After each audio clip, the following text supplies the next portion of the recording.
Welcome to the Commercial Gas Engineer channel. In this video, I want to try and make a quick video about saving and investing your money, your hard-earned money as a tradesman. So I want to encourage you to. I've heard people say, I wish somebody told me this when I was 16 or 20 years old to save my money more.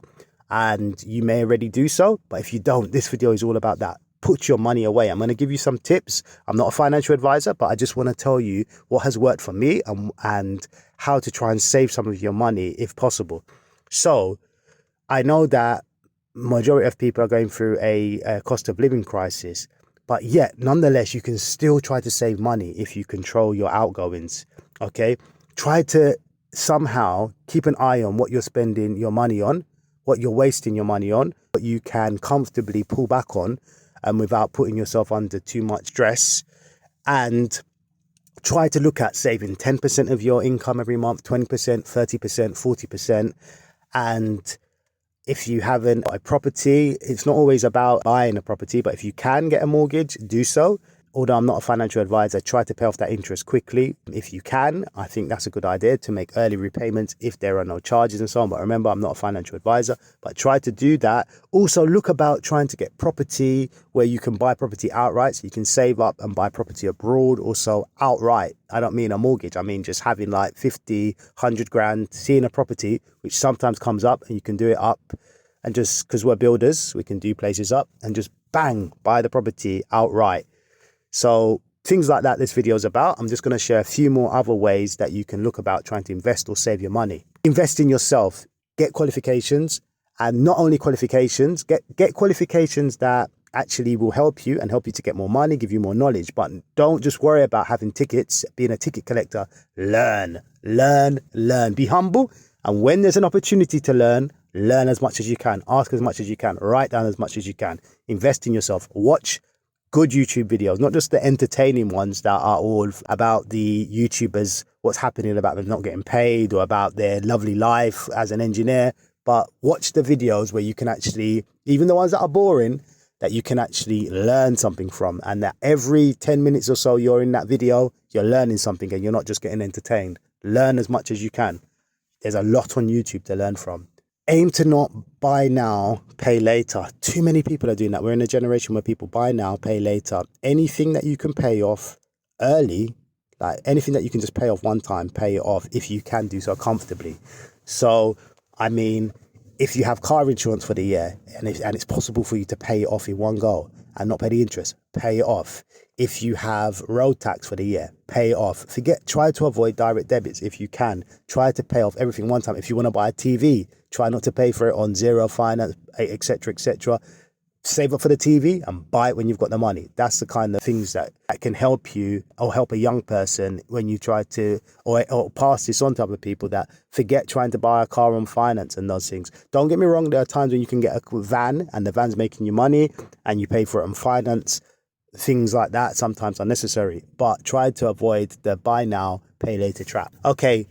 Poor people spend more than they earn and buy liabilities that cost them money every month. Rich people spend less than they earn and invest in different cash-producing assets that pay them month after month. That is very true. Try to invest in the right things and in things that will give you passive income. Remember that people believe that investing is a bad thing all around. It isn't necessarily.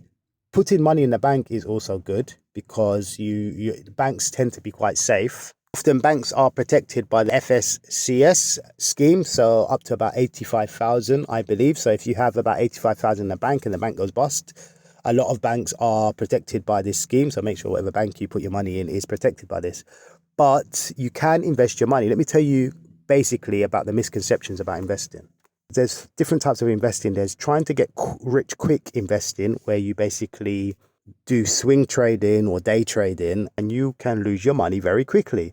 That is like short-term investing or very risky investing, and people try to compare that with long-term investing, where you buy a portion of a company and you keep it for 10 years. It's always best when you're investing to get companies from different sectors. Don't put more than 10% in any one investment, and you spread your risk over different sectors or even in different countries. That kind of investing is different. And where you check the value of a company, what it is worth based upon its financial pillars, and then you set an alert, like on Yahoo Finance, you can set a price alert, for instance, and say, when this company reaches such and such a price, send me an alert. Or Centrica, like British Gas, you can get an alert. So for instance, over a long period of time, companies can go up or can go down and so on. But if you buy a company when they're at a low point, hopefully over a 10-year period or more, that company will rise. But there's no guarantee. That's why you have to sort of like spread your risk by investing in different companies. But you have to know who to invest in. Never watch YouTubers like myself or others who say, invest in this company, you're going to get loads of money. There's so many of them out there that make people go spend all their money, all their savings on companies and think that, oh yes, Bitcoin or this or that or cryptocurrency is the way forward, you're going to become rich. Some people do, but it's like gambling. Long-term investing is different.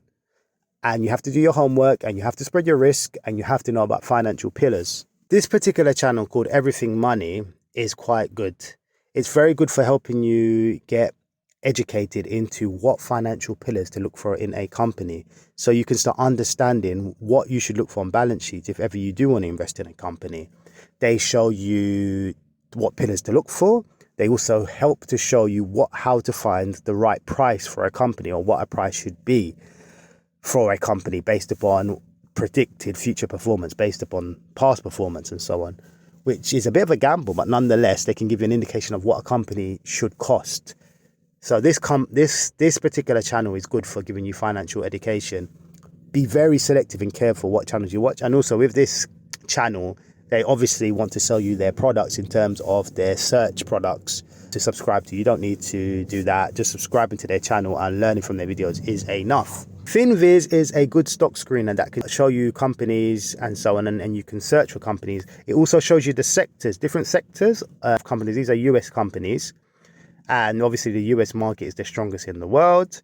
And it shows you different companies, how much of the market they control and so on. And obviously different sectors go up and down at different times. Use the screener and search for companies and say, I'm looking for typical things that I do is I click on here and say all, and I look for companies with a P ratio of a certain amount, for instance, like under 20, price per earnings ratio. I look for companies with a certain amount of net profit, so a positive net profit of at least 20%. This is different depending on what sectors you're involved in. Banking and so on is different. But nonetheless, I look for companies with a net profit of 20. And I also look for companies that are below their 200-day seasonal moving average is what I like to look for. So any that are below that, I like to look at. And then I look for the big boys. I say market cap. Where are the big companies? The ones with big market caps. And then I look to see which sleeping giants there are out there. So I've got Google, for instance, and I would look those guys up, see how much volume, how much people are involved in them. And then I'll do my research on the company and see how their financial pillars are and what price I should buy them for. And Yahoo Finance is good for that because you can set alerts on companies. But do your homework on these companies, for instance, before you invest in them. When they hit their right price, you can buy a portion of them, but never get more than 10% in one company of your, say for instance, you have 100 grand to your name. Never invest more than 10% into one investment, whether it's on an investment in a company or any investment. Say, right, I'm only going to invest 10 grand in Google, for instance, because you don't want to invest more. You don't want to say, right, I'm going to put 100 grand in Google.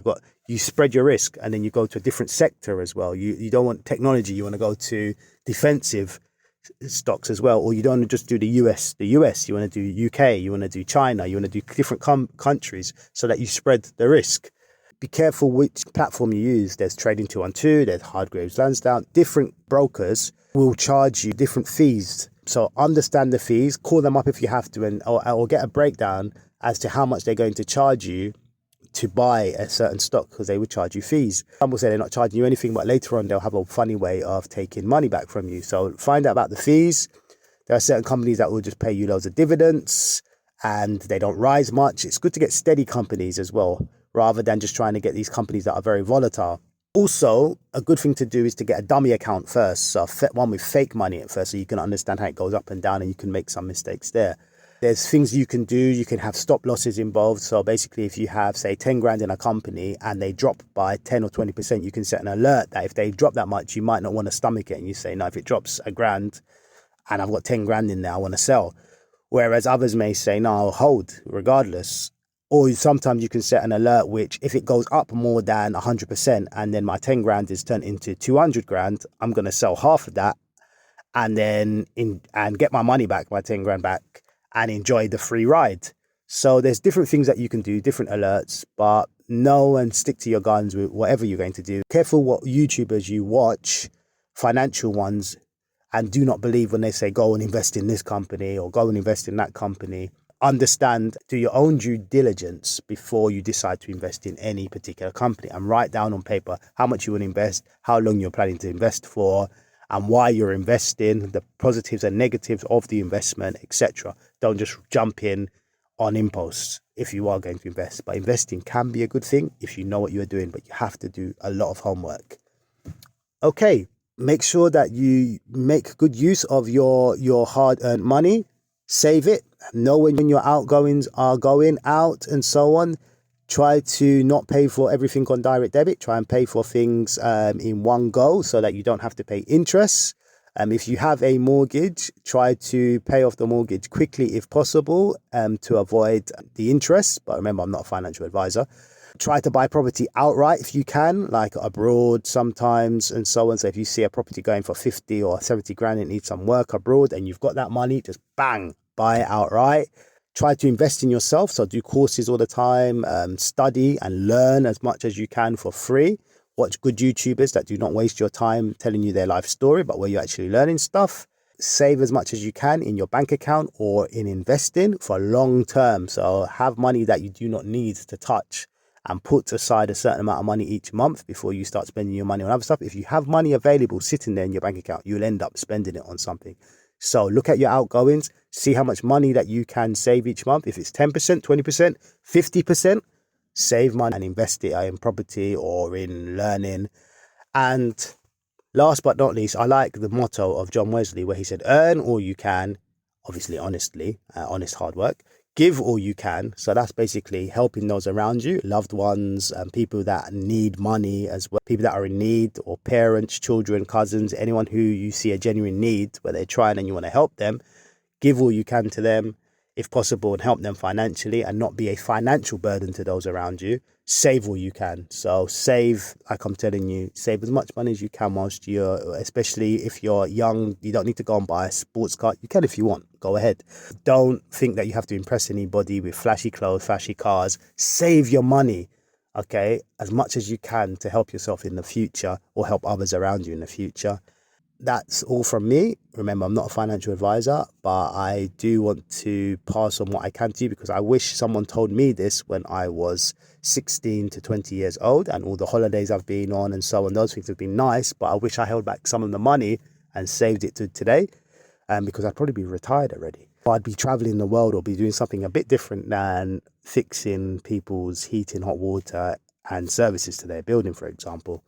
So it gives you more options. Money isn't everything, but it can give you more options and it can allow you to help others more and so on. It gives more financial freedom to do other things with your time rather than just working to just get by.